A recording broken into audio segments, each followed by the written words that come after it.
Por favor, abran en sus Biblias en Primera de Corintios, un libro muy conocido por todos, inspirado por Dios a Pablo. Y Pablo justamente escribe este libro, Primera de Corintios. Capítulo 15, por favor.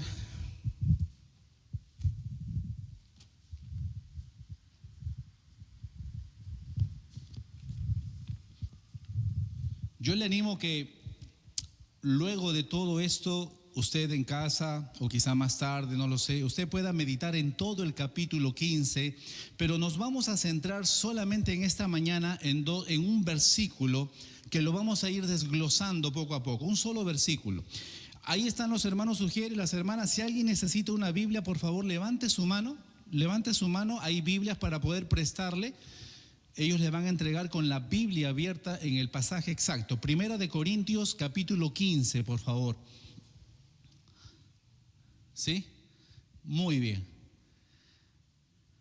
Sí, con toda confianza, levante la mano nomás. Y bueno, damos gracias a Dios también y bienvenidos a todos aquellos que se han conectado ya probablemente a las redes sociales, a Facebook. Le damos también la más cordial bienvenida. Acompáñenme por favor en el versículo 58.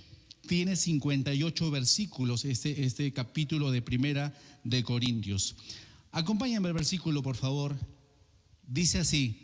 En Primera de Corintios, capítulo 15, versículo 58. Léalo conmigo. Así que, hermanos míos, amados, estad firmes y constantes, creciendo en la obra del Señor siempre, sabiendo que vuestro trabajo en el Señor no es en vano. Padre Celestial, a ti acudimos en esta mañana, oh Padre, Padre Celestial, Padre Eterno, Dios fuerte, consolador. A usted, Señor, en esta mañana le adoramos, le alabamos, exaltamos su precioso nombre a través de las alabanzas. Señor, y ahora nos disponemos a escuchar su palabra. Bendiga este tiempo, Señor, que sea claro, con un lenguaje sencillo, y que, Señor, sobre todo mengue en esta oportunidad y Cristo crezca, Señor, en este tiempo. Pido, Padre Santo, tu bendición sobre cada papá, sobre cada familia, Señor. Sabemos que este es el día que usted hizo, que nos vamos a gozar y nos vamos a alegrar. Es el día suyo, es el día del Señor. Sin embargo, Señor, ha permitido que en este día también recordemos a un ser que se esfuerza, que se entrega, que trabaja, que lucha, Señor, que se prepara, y nos referimos a los padres, a cada papá, Señor. Bendiga en esta mañana a cada uno de ellos. Lo rogamos y te damos gracias en el nombre de Jesús, tu Hijo. Amén. ¿Alguna vez usted se ha sentido que se esfuerza al máximo por algo, quizá, y al final parece que a nadie le importa lo que usted ha hecho, o parece que todo lo que usted está esforzado en hacer, en alguna actividad, cualquiera que sea, no sirvió de nada? ¿Alguna vez se ha sentido así, hermano? Esto sucede a veces en la vida cotidiana. En la vida cotidiana a veces ordenamos la casa y a las 2 horas todo está desordenado. ¿Se ha dado cuenta? No, a veces sucede eso. Te esfuerzas de repente en el trabajo, vas más allá de todo, trabajas más horas y al final nadie reconoce tu logro. De repente por ahí también siembras amor en alguien y te pagan con indiferencia. Das lo mejor de ti, te esfuerzas, te entregas, haces muchas cosas y esto a veces sucede, viene ese tipo de frustraciones. Y este sentimiento de frustración por la falta de resultados, déjame decirle que también puede inmiscuirse, también puede infiltrarse en nuestra vida espiritual. Me refiero a nuestra vida cristiana como hijos de Dios. Este sentimiento de frustración también puede entrar en nosotros. Oramos por años, servimos en la iglesia, ayudamos al necesitado, intentamos vivir correctamente y el desánimo se aparece de pronto y nos comienza a susurrar. ¿Vale la pena tanto esfuerzo? O como dicen los jóvenes hoy en día, ¿es en serio todo lo que haces? ¿De verdad vale la pena que estés limpiando una silla temprano a 5 o 6 de la mañana, o barras afuera, o limpies acá y acomodes aquí, o enseñes allá, o cantes acá, o toques acá? ¿De verdad vale la pena tanto esfuerzo? Y a veces ese susurro viene, ¿tanto te esfuerzas y no consigues nada a cambio? Hermanos, para entender precisamente la respuesta que el apóstol Pablo da a los corintios en este verso 58, es en el único verso que vamos a meditar y lo vamos a desglosar. de tal forma que nos va a hacer entender, explicando primero el contexto de todo este capítulo 15 de Primera de Corintios. Entonces, para entender, hermano, el contexto de este capítulo 15 de Corintios, primero tengo que decirles que este es el gran tratado que Pablo expone sobre la resurrección. Usted lee todo el capítulo 15 y lo que va a tratar exactamente tiene que ver con el tema de la resurrección. Pablo acaba de explicar en este capítulo que la muerte ha sido vencida, que la eternidad es real y que nuestro cuerpo algún día será también transformado. Eso es básicamente lo que trata el capítulo 15 de Primera de Corintios. En otras palabras, Pablo le está mostrando que el corazón de la fe cristiana, el centro de nuestra vida cristiana, hermano, descansa en la esperanza de la resurrección de Cristo Jesús y por ende también nuestra propia resurrección. Porque Cristo resucitó, usted y yo también resucitaremos algún día. ¿Lo cree usted? Sí lo creemos, vamos a resucitar algún día con Cristo Jesús. Ahora, Pablo le dice en el versículo 58, y es aquí donde vamos a empezar a desglosar este verso para entender la verdad que nos quiere dar en esta mañana el Señor. Lea conmigo la primera parte, dice, así que, todos aquellos que recordamos todavía el idioma español, la gramática española, este es un conector. Lo que Pablo está diciendo en resumen es, dado que la muerte no tiene la última palabra y que hay una eternidad esperándonos, dice Pablo, la forma en que vivimos hoy importa e importa mucho.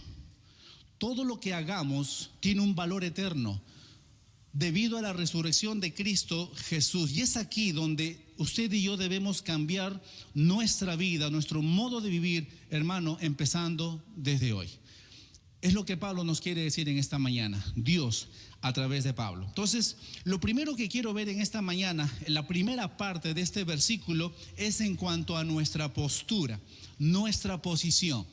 Le he titulado La esperanza inamovible, firmes, constantes y creciendo a esta enseñanza. Entonces, lo primero que quiero que veamos en esta mañana es nuestra posición. Dice así la palabra de Dios, la primera parte del versículo. Así que, hermanos míos, ¿qué sigue? Amados, estar firmes y constantes. Ahora, note cómo Pablo, y esto es lo interesante, esto es lo que llama siempre la atención del apóstol Pablo, fue un hombre muy sabio definitivamente, pero mire cómo empieza, cómo se dirige a los hermanos de Corinto, les dice, hermanos míos, amados. Ahora, ¿por qué resalto esto? ¿Por qué suena interesante? Es que Pablo ve con amor a una iglesia que a los ojos de cualquiera, a los ojos de todos, era una iglesia inmadura, era una iglesia rebelde, era una iglesia arrogante, definitivamente, y cualquier pastor podría salir huyendo de esa iglesia. Simplemente saldría disparado en cualquier circunstancia. Y practicaba esta iglesia pecados, dice la Escritura, que ni aún entre los del mundo, los incrédulos, se nombraban estas cosas. A esta iglesia Pablo se refiere como hermanos amados míos. Así los trata Pablo. Pablo ve a estos hombres, los ve como creyentes verdaderos, genuinos. Sí, son creyentes estos hombres y mujeres de Corinto, pero que no han alcanzado la madurez todavía. ¿Qué sucede? Ellos están siendo moldeados por el Señor Jesucristo aún. Por eso él empieza con estas palabras como decir de ánimo, de consuelo, de exhortación. Yo me imagino que los de Corinto sabían muy bien que Pablo sabía cómo eran ellos. Lo sabían. Pero Pablo empieza diciéndoles, hermanos míos amados. Es importante, iglesia, entender esta verdad. ¿Sabe por qué? Porque en ocasiones, déjeme decirle, somos rápidos en desanimarnos al ver el pecado de otros. A veces nos desanimamos, quizá digo yo, al ver aquel que cae, aquel que retrocede, aquel que ya dejó la obra, aquel que se desanimó en el camino. A veces somos propensos a eso, a desanimarnos cuando vemos esas escenas. Pero ¿sabe qué? Si vemos la propia obra de Dios en nosotros, ¿sabe lo que va a suceder? Eso nos hace sensibles a las faltas de los demás. Cuando usted y yo veamos a personas que han caído, que han retrocedido, que han cedido a la tentación, pero cuando usted ve la obra que Dios ha hecho en su vida, en nuestra vida, usted va a ser capaz de tener una empatía tremenda por aquella persona. Y es así que Pablo empieza de esta manera. Entonces, la primera recomendación de Pablo es que los hermanos de Corinto puedan permanecer firmes y constantes. Esa es la primera verdad que vamos a ver en esta mañana. Ahora, quiero hacer algo. Vamos a juntar estas dos palabras en un mismo punto. ¿Sabe por qué? Porque ambas palabras están relacionadas con la misma idea. Y me refiero a esto. La primera palabra que quiero enfatizar en esta mañana tiene que ver con firmeza. Dice la Escritura: así que, hermanos míos amados, estad firmes. ¿Cuál es la primera palabra? Firmes. Habla de firmeza. ¿A qué se refiere esto de firmeza? Bueno, hace referencia a aquella convicción interna. Quiere decir que existe una creencia sólida en las verdades del Señor. En otras palabras, significa no dejarse mover por circunstancias, por dudas o por falsas doctrinas. Pablo exhorta a esta iglesia de Corinto a permanecer firmes en sus convicciones, en sus doctrinas, en sus enseñanzas, en una teología correcta. Pablo le dice: deben estar firmes en las verdades del Señor y especialmente arraigados en sus promesas sobre el mundo venidero y sobre la resurrección. Pablo le dice estar firmes, permanezcan firmes. Como referencia, Pablo también usa esta palabra en otro libro. Yo lo voy a pasar, no lo busque, pero lo voy a poner. Dice en Colosenses capítulo 1, versículo 23: si en verdad permanecéis fundados, ¿qué dice la Escritura? Y firmes en la fe. Esta palabra también la usa en el libro de Colosenses. Y sin moveros, dice, de la esperanza del evangelio que habéis oído. Como vemos, el uso de esta palabra, hermano, está asociado justamente con firmeza en la fe. La iglesia de Corinto, ¿qué había sucedido, hermanos? Ellos estaban siendo bombardeados por varias filosofías que pretendían de alguna manera apartar su oído de la verdad. Había una falsa enseñanza cuanto que la resurrección, dice, ya se había efectuado. Por otro lado, lo peor todavía, decían que la resurrección era solamente y puramente una metáfora. Esa enseñanza, esa herejía, esa falsa enseñanza se había metido a la iglesia. Por eso Pablo les instruye, les exhorta y les dice: deben permanecer firmes en sus creencias, en sus convicciones, en las verdades que el Señor ha puesto en su vida. Y lamentablemente ellos mismos, esta iglesia, había abierto la puerta a herejías mundanas que poco a poco se fueron infiltrando. Y hermano, déjeme decirle que no solamente en los tiempos de Pablo, sino que también hoy en día eso representa un grave peligro. Cuán firmes estamos en nuestras doctrinas, cuán firmes estamos en las enseñanzas que hemos recibido, cuán firmes estamos en el conocimiento de la palabra de verdad, cuán firmes estamos. Por ahí escuchamos estos vientos de doctrina, ¿no? La teología de la prosperidad, o por ahí que algunos dicen que la salvación se pierde, o que debes hablar en lenguas después que has recibido a Cristo. O sea, cuántas enseñanzas, pero te pregunto en esta mañana, cuán firmes estamos en nuestra doctrina. Pablo dice: deben permanecer firmes. Hermanos, si realmente queremos ver a una iglesia que permanezca en el tiempo de una manera sólida, de una manera madura, debemos hacer énfasis en la firmeza doctrinal, en la solidez bíblica que esto demanda. Por eso usted puede darse cuenta, y lo voy a mencionar en un momento, hacemos bastante énfasis en la enseñanza de la palabra de Dios y sobre todo en el estudio de ella, de la palabra de Dios. De lo contrario, déjeme decirle que cualquier moda o cualquier viento de doctrina va a ir llevando a la iglesia fuera del propósito de Dios, que es la de glorificar a Cristo Jesús. Cualquier doctrina que se meta, que logre infiltrarse dentro de la iglesia, eso es lo que va a pasar. Va a socavar, va a minar la solidez de una iglesia. Entonces, hermanos, una fe firme es una fe anclada profundamente en la verdad de la palabra de Dios, solamente en ella. Y esto es importante. Ustedes y yo sabemos que vivimos tiempos donde todo lo que queremos lo queremos rápido. ¿Se ha dado cuenta? Todo lo queremos express. Quiero mi Uber ya, quiero mi pizza ya, quiero todo lo quiero inmediatamente. Pero déjeme decirle que debemos trabajar en hacer raíces profundas, y eso definitivamente requiere trabajo, requiere esfuerzo, requiere compromiso de cada uno de nosotros. Hay una gran responsabilidad, y lo he podido ver durante todos estos años. Hay una gran responsabilidad la que tienen los pastores, la que tenemos los pastores, los maestros, para dar una enseñanza bien fundamentada en la palabra de Dios. Es una gran responsabilidad, pero déjeme decirle que también es responsabilidad de cada creyente. Es tu responsabilidad también crecer en el conocimiento de la palabra de Dios.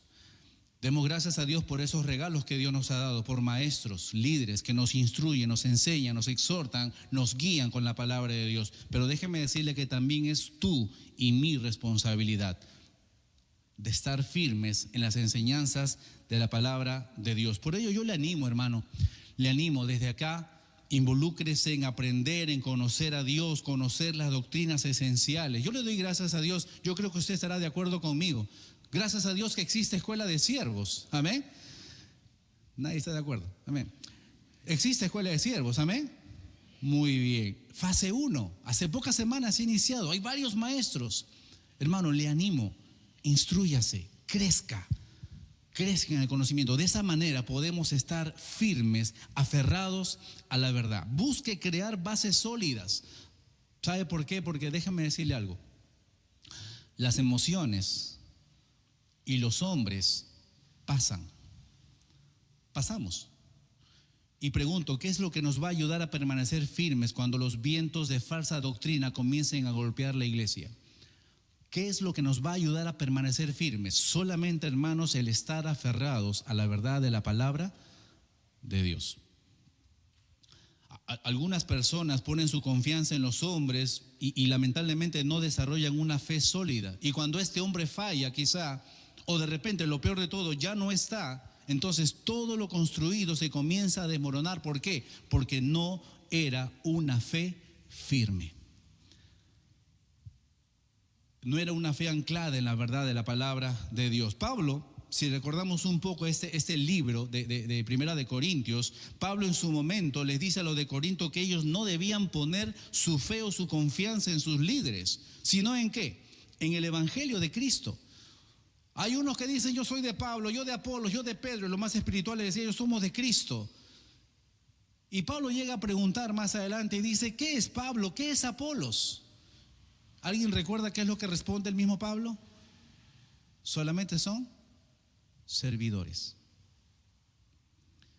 Pablo los llega a confrontar. No ponga su esperanza en los líderes, no ponga su confianza en aquellos, no. ¿Qué es Pablo? ¿Qué es Apolos? Solamente servidores. Los líderes solamente somos instrumentos, hermanos, pero no somos el ancla de nuestra fe. Por lo tanto, aferrémonos, anclémonos en la verdad de la palabra de Dios. Solo ella nos va a hacer estar firmes, a permanecer firmes, que ningún viento de doctrina nos pueda hacer tambalear. La otra palabra tiene que ver con constancia. Dice el versículo: permanecer firmes y constantes. Ahora, dije hace un ratito que ambas palabras están asociadas a la misma idea, ¿cierto? Pero hay una pequeña diferencia. La firmeza es la convicción, ya lo dijimos. La firmeza es la convicción, las enseñanzas claras, la doctrina clara, esa solidez bíblica, las verdades de la palabra de Dios. ¿Ok? Esa es la convicción. La firmeza es la convicción, pero la constancia es la que no permite que esa convicción caiga. Habla de una constante, habla de una constancia. En otras palabras, es la capacidad de permanecer con esa convicción en el tiempo. Es perseverar, es insistir, es persistir. Permítame darles esta imagen. Uno puede ver un edificio firme por fuera, ¿cierto? Uno pasa por las calles y ves unos edificios hermosos y todo ello. Pero ¿sabe Dios qué material han usado, qué mezcla han usado, qué tipo de material han usado y todo ello? ¿Y qué es lo que va a suceder? lamentablemente no está diseñado para el largo plazo. ¿Por qué? Porque con el paso del tiempo, ¿qué es lo que sucede? El cimiento se va a ir deteriorando. Por lo tanto, la firmeza requiere constancia. La firmeza requiere constancia. Usted recuerda hace unas semanas atrás el pastor enseñando sobre la parábola del sembrador. ¿Recuerda aquella parábola? Jesús justamente enseñó en esto la parábola del sembrador cuando se refirió a los que caen entre pedregales. La semilla cae entre pedregales, echan raíces y sin embargo es de corta duración. No es constante, no permanece. En esta misma carta, quiero que veamos un momento, en el capítulo 10, por favor. En el capítulo 10, retrocedamos unos capítulos. En el capítulo 10, Pablo está asociando estos dos conceptos. En el capítulo 10, versículo 12, por favor. Dice así, capítulo 10, versículo 12. Mire cómo Pablo asocia estas dos palabras. Dice así, así que, léalo conmigo, el que piensa estar firme, mire que no caiga. El que piensa estar firme, mire que no caiga. Entonces, no se trata solamente de la convicción, sino, hermanos, de permanecer en el tiempo. Déjeme decirle que la carrera de la fe es una carrera de largo alcance y debemos correrla con inteligencia. Se requiere, hermano, constancia a pesar del desánimo, a pesar del cansancio, como vamos a ver en un momento, porque Pablo sigue exhortando, dice, es permanecer firmes y constantes, creciendo en la obra. Eso lo vamos a ver en un instante. Entonces requiere inteligencia, sabiduría, persistencia, constancia. Tenemos una solidez bíblica, tenemos enseñanza bíblica, tenemos una buena doctrina, una buena teología, pero eso requiere una constancia también en todo este tiempo. Quizá usted ha sido testigo de ello, pero hay algunas personas que comienzan profesando una fe sólida. ¿Lo ha visto en algún momento? Comienzan a profesar una fe sólida, buenas enseñanzas, pero ¿qué pasa? Con el pasar del tiempo, los afanes de este siglo, el amor al mundo, el amor por sí mismo y tantos otros pecados van ganando terreno y van quedando fuera de carrera. ¿Qué hay de aquel que aún no conoce al Señor? ¿Qué hay de aquel jefe insoportable de repente, pero no tiene al Señor? ¿Qué hay de aquel empleado en tu empresa y no tiene al Señor? ¿Qué hay de tu vecino, tu vecina que te para tirando la basura de su casa, ahí en la puerta de tu casa? ¿Conoce al Señor? ¿Qué hay de ellos? Pregúntate entonces, hermano, ¿cómo estoy involucrado en atraer a otros a Cristo? ¿Estoy compartiendo el evangelio con los no creyentes? ¿Cuándo fue la última vez que le compartí a alguien de Jesús? ¿Cuál fue la última persona que invité a escuchar la palabra de Dios aquí en la iglesia? Recuerden, viene un evento en la iglesia, ¿cuál es? ¿Se acuerda? Día del amigo. Es nuestra oportunidad, iglesia. Es nuestra oportunidad de ser partícipe de la obra del Señor, crecer en la obra del Señor. Es nuestra oportunidad. Y nuestro llamado sigue siendo, hermano, primordialmente entre los que aún no han conocido al Señor. Los que lamentablemente siguen sumergidos en el pantano cenagoso del pecado, aquellos que están sin Dios y sin esperanza en el mundo. A mi esposa y a mí nos toca venir, siempre tengo que agarrar esta ruta por más rapidez, creo yo. Doy la vuelta en el cementerio para agarrar Sáenz Peña. Y usted sabe lo que existe, qué locales existen en esa recta, ¿no? ¿Qué es lo que ven ustedes comúnmente ahí? Discotecas, ¿cierto? Lavacarros, pero abundan las discotecas. Y créame, hermano, lo digo con toda sinceridad, me duele en el alma ver jóvenes, hombres, mujeres, tirados en el suelo, tambaleándose por diferentes circunstancias. Hermano, yo creo que eso es lo que estamos llamados a hacer, a llevar el evangelio también a esas personas. Nunca pensemos, nunca digamos, no, ese ya no tiene arreglo, ese borracho, esa mujer, no tiene arreglo. No, Dios obró en tu vida, ¿sí o no? Dios obró en nuestra vida en diferentes circunstancias, en otras circunstancias, pero lo hizo. Recuerda que hemos sido traídos, hemos sido sacados de las tinieblas a su luz admirable. ¿Para qué? para quedarnos ahí, ¿no? Hemos sido llamados de las tinieblas a su luz admirable para anunciar las virtudes de aquel. Ese es el llamado que tenemos. No dejemos de orar por oportunidades de evangelismo, no dejemos de orar por misiones, no dejemos de orar por compartir el evangelio, pero tampoco, hermano, dejemos de poner nuestras manos en el arado.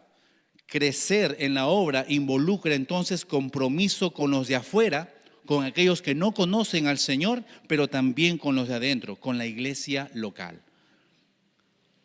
Una segunda forma de crecimiento en la obra de Dios es que nuestra fe firme y constante debe llevarnos a crecer en el servicio, poner nuestros dones al servicio de otros, nuestros talentos, nuestras capacidades y sobre todo involucrarnos como parte de una comunidad de creyentes que somos. No podemos hablar de crecimiento si estamos sentados de repente cada domingo por la mañana esperando lo que otros tengan para darme o traerme o brindarme. No se trata de ello. Debemos involucrarnos intencionalmente en darnos por otros, en servir, en tener el mismo sentir de Cristo, el cual nos sirvió dando su propia vida. ¿Sabían ustedes, hermanos, que los ministerios ahorita estamos necesitando voluntarios? ¿Cuántos sabían? Ujieres, Next, música de repente, en fin, muchos ministerios necesitan de tus manos. ¿Cuán dispuesto estás a involucrarte, querido hermano? ¿Cuán dispuesto estás a involucrarte en la obra del Señor? Crece en la obra del Señor. Y hay una tercera área de crecimiento en la obra de Dios, y esta es muy importante, porque es el crecimiento a nivel personal, a nivel individual, de la obra del Evangelio creciendo en nuestra propia vida. Si realmente usted y yo hemos abrazado el Evangelio, hermano, déjeme decirle, no vamos a esperar que con el pasar del tiempo sigamos luchando con los mismos pecados, con las mismas situaciones, con los mismos vacíos, lidiando con las mismas inmadureces. No es posible. Pablo le dijo a los de Corinto, en su momento, les dijo que ellos debían ser ya maduros. ¿Recuerda? Ustedes deberían ser ya maduros, le dice Pablo a los de Corinto. Pero en cambio, ellos tenían necesidad otra vez de leche y no de alimento sólido. Todos nosotros pasamos por etapas en la fe, hermano, pero algo que es evidente es que debe haber un crecimiento, debe haber una madurez, una mayor evidencia del trabajo del Evangelio en nuestra vida. Eso debe haber de todas maneras en la vida de cada creyente que ha abrazado el Evangelio. Mire lo que le dice Pablo en el capítulo 13, versículos 11 y 12. Usted puede retroceder, no lo tengo en diapositiva, pero mire lo que le dice Pablo a los Corintios en capítulo 13, versículos 11 y 12, y ese es el crecimiento en la obra del Señor. Dice, cuando yo era niño, hablaba como niño, pensaba como niño, juzgaba como niño. Pero ¿qué sucede? Mas cuando ya fui hombre, dejé lo que era de niño. Eso es crecimiento. Pasamos por diferentes etapas, querido hermano. Y una de ellas es la que estamos llamados a crecer en la obra, a madurar, a comer alimento sólido ya. Dejémonos de lechecita, dejémonos de papilla. Ahora comamos un alimento sólido, pero sobre todo creciendo en la obra del Señor siempre. Hemos visto nuestra posición, nuestra postura delante del Señor. Hemos visto lo que nos corresponde hacer, nuestra acción. Y por último quiero ver en esta mañana en cuanto a nuestra certeza. Y es que el versículo dice así, por favor, 15:58, donde estamos ahí en el versículo 58. Dice así la palabra. Leámoslo del principio, por favor. Dice, así que hermanos míos, amados, estad firmes y constantes, creciendo en la obra del Señor siempre. Lean esto bien, por favor. Sabiendo que vuestro trabajo en el Señor no es en vano. ¿Cuántos creen que realmente nuestro trabajo en el Señor no es en vano? Cada vez que agarras un trapito a limpiar una silla, a limpiar una vereda, a limpiar una pared, ir a visitar, hacer X cosas en la iglesia. Yo creo, hermano, que todo lo que hagamos no es en vano. Tiene un valor eterno para el Señor. Todo lo que tú emprendas, todo lo que tú te dispongas a hacer, si pones tu capacidad y tus dones delante del Señor, hermano, no es en vano. No es en vano. Una de las consecuencias de la mala teología que tenían los de Corinto respecto a la vida eterna es que ellos creían que como todo se termina en este mundo, con la muerte, entonces ningún sentido tenía esforzarse por ser firmes, por ser constantes o por crecer en la obra. No, con la muerte se acaba todo. La resurrección es una metáfora, la resurrección ya sucedió. En fin, tenían tantas filosofías, tantas herejías que les permitían pensar de esa manera. Ellos decían que con la muerte se acababa todo. Qué lamentable. Pero Pablo los pone en su lugar y luego de explicarles por medio de la resurrección misma de Cristo en todo el capítulo 15, que nosotros sí tenemos esperanza de una vida eterna, y les deja claro que cada uno recibirá su recompensa de parte del Señor. Nuestra recompensa, hermano, no la dará el pastor, no la daré yo, no la dará tu hermano que está al lado. La recompensa viene del Señor. Por eso es que nuestro trabajo en el Señor no es en vano, no es vacío, tiene un propósito. Nada de lo que hagamos para Dios, recuerda, hermano, es en vano. Te esforzaste por traer a aquel invitado desde lejos, invertiste, viniste temprano a limpiar las sillas, 5:30, 6 de la mañana, tantas cosas. No es en vano, querido hermano, todo lo que haces para el Señor. No es en vano. Esta es una realidad muy importante y relevante para nosotros. Déjeme decirle que cuando la queja aparece, que sentimos que nadie aprecia lo que hacemos, cuando creemos que no hemos recibido el aplauso suficiente, debemos recordar para quién vivimos y para quién hacemos lo que hacemos. Todo lo que hacemos, dice la Escritura, lo hacemos para la gloria de Dios. No es para el hombre, no es para el ojo humano, es para el Señor.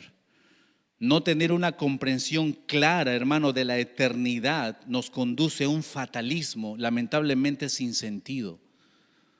Por eso empecé con esas preguntas. ¿Te has esforzado en esto, en esto, en esto? ¿Haces seguir y no tienes ningún reconocimiento? ¿De verdad vale la pena esforzarse? Y es aquí donde vienen estos pensamientos fatales. Pero ¿sabes qué? Nuestra vida eterna es una realidad. Nuestra vida eterna, hermano, es una realidad. Eso nadie lo mueve. Cristo se levantó de los muertos y eso es la garantía de que nosotros también lo haremos. Por tanto, todo lo que hagamos aquí, hermano, tiene valor eterno. Todo. No estamos desperdiciando nuestra vida.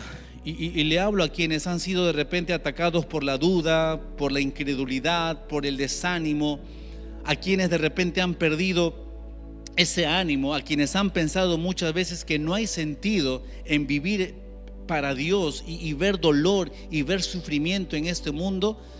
Yo me dirijo a ustedes en esta mañana. Quizá la duda los ha asaltado, de repente el desánimo ha venido, el susurro viene y dice: ¿te esfuerzas para tanto?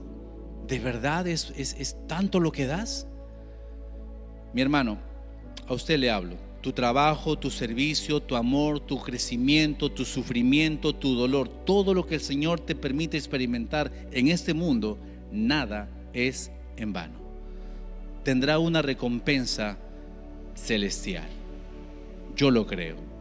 ¿Tú lo crees? Hay una recompensa de parte de nuestro Dios.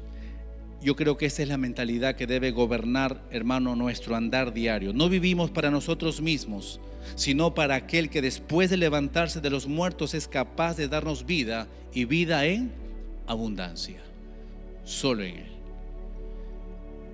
Inclina tu rostro por un momento, querido hermano. Inclina tu rostro por un momento, por favor. Y básicamente esta enseñanza está dirigida al creyente, al Hijo de Dios, aquel, como repito, que quizá la duda, el desánimo, el desaliento le está invadiendo, está entrando poco a poco a su vida. Pero hay una gran enseñanza en este capítulo 15 de Corintios. Aquel gran tema, aquel gran acontecimiento real de la resurrección de Cristo nos garantiza nuestra propia resurrección. Y por eso Pablo termina diciendo: por lo tanto, permanezcan firmes y constantes, creciendo en la obra del Señor siempre, porque nuestro trabajo en Dios no es en vano, no es en vano. Querido hermano, ¿han venido esos pensamientos, esas dudas a tu vida? ¿Ha habido momentos donde alguna enseñanza falsa ha venido y ha querido tambalearte? Bueno, Pablo nos aconseja y nos dice que debemos permanecer firmes en aquellas verdades, sobre todo en aquella verdad trascendental que es la resurrección de nuestro Señor Jesucristo. Eso debe ser el motor por el cual hagamos todo para el Señor. Recuerda una vez más, nuestro trabajo en el Señor no es en vano. Quisiera que ore por ti en esta mañana. Antes de terminar, querido hermano, ¿podemos orar por ti en esta mañana? Por favor, si tú deseas que oremos un momento, por favor, levanta tu mano ahí donde estás y me vas a decir: sí, pastor, ore por mí. Ore por mí. ¿Alguien desea hacerlo? ¿Sí? Muy bien, hermano. Hermana, Dios te bendiga. Dios te bendiga, hermana. Dios te bendiga. ¿Alguien más?